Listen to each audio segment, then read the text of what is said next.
What happened, Suraj?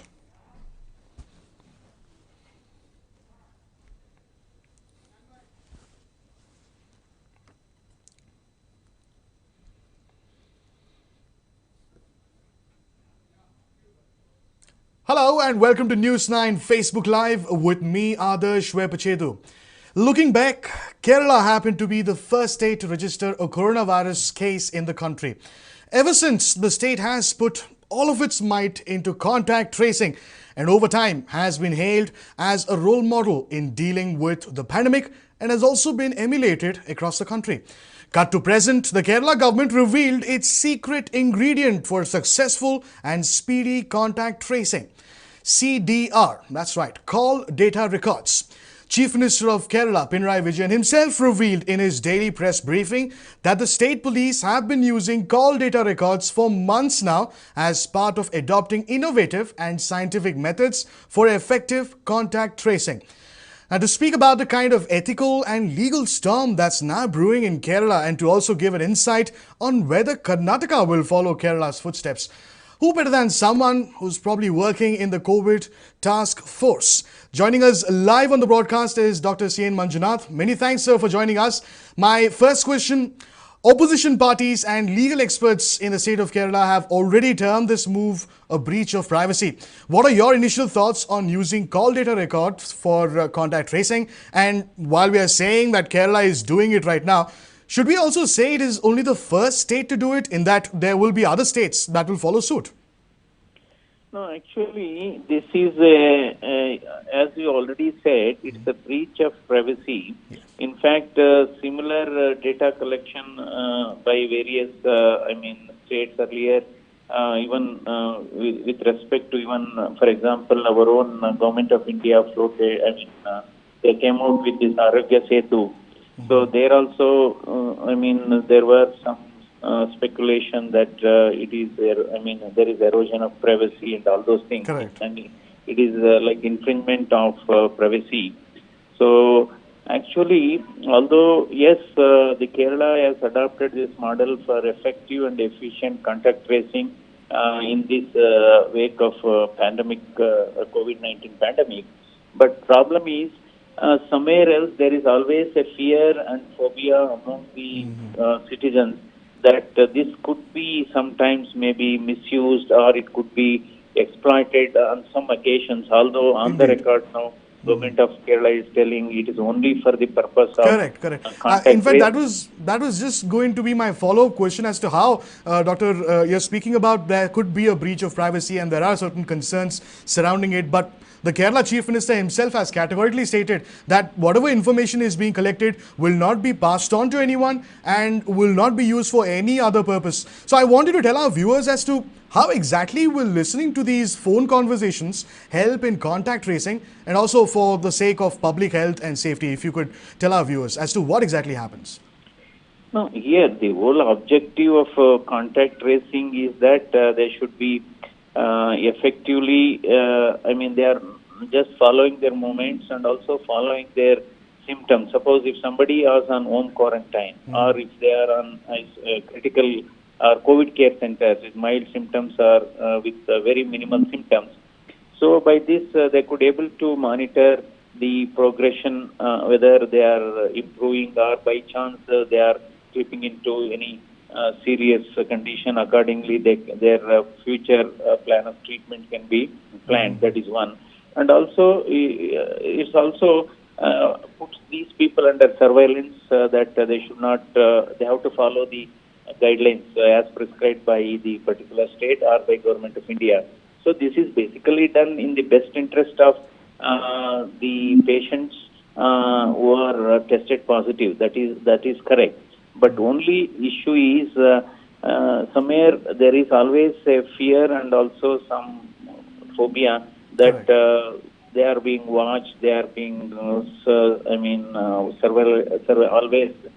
That fear will add to the fear of this one also, because already this COVID-19 is causing fear psychosis among the people because they are quarantined and their house is also. They put a notice on their house that particular house people are tested positive are living here, and sometimes they cordon off that particular thing. Already they are under tremendous stress and that fear psychosis. They already are under a lot of stress that they are being socially isolated Correct. from the neighborhood. So this might add much more problem. Only issue is, although Honorable Chief Minister on the record has gone and told that this will be utilized only for this contact tracing purpose. Somewhere down the line, we don't know when this could be leaked, or this could be used for some other purpose with change of government sometimes, or with change of some political equations. Or I mean, we don't know, or because The information is as, never safe, essentially. yeah, as it stands, this sort of call data, I mean, recording is permitted only in the interest of either national security or if in criminal offenses. So I think probably this is going to draw a lot of criticism. Right. If at all, if a particular state is going to introduce this system of surveillance or contact tracing, they have to notify and make sure that everybody understands and go for a sort of an online opinion, public poll or opinion. Essentially, it shouldn't be a surprise of sorts like how it is in Kerala, because now we're beginning to realize that they've been doing it for months. Now again, as we were discussing, Dr. Manjunath, if the Kerala government is doing it, it must have a very good reason as to why it's doing it.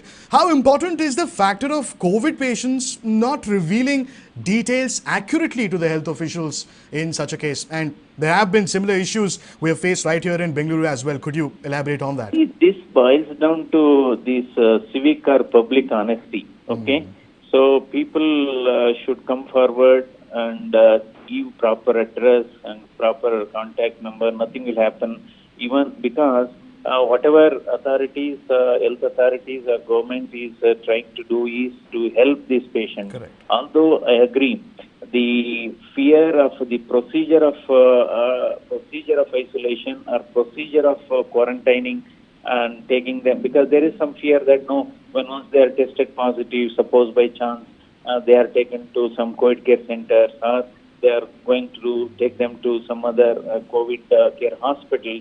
That fear is natural, but one should think now those things have improved a lot. Now even the authorities are also talking to COVID patients with lot of affection, with lot of love, and they are trying to help them.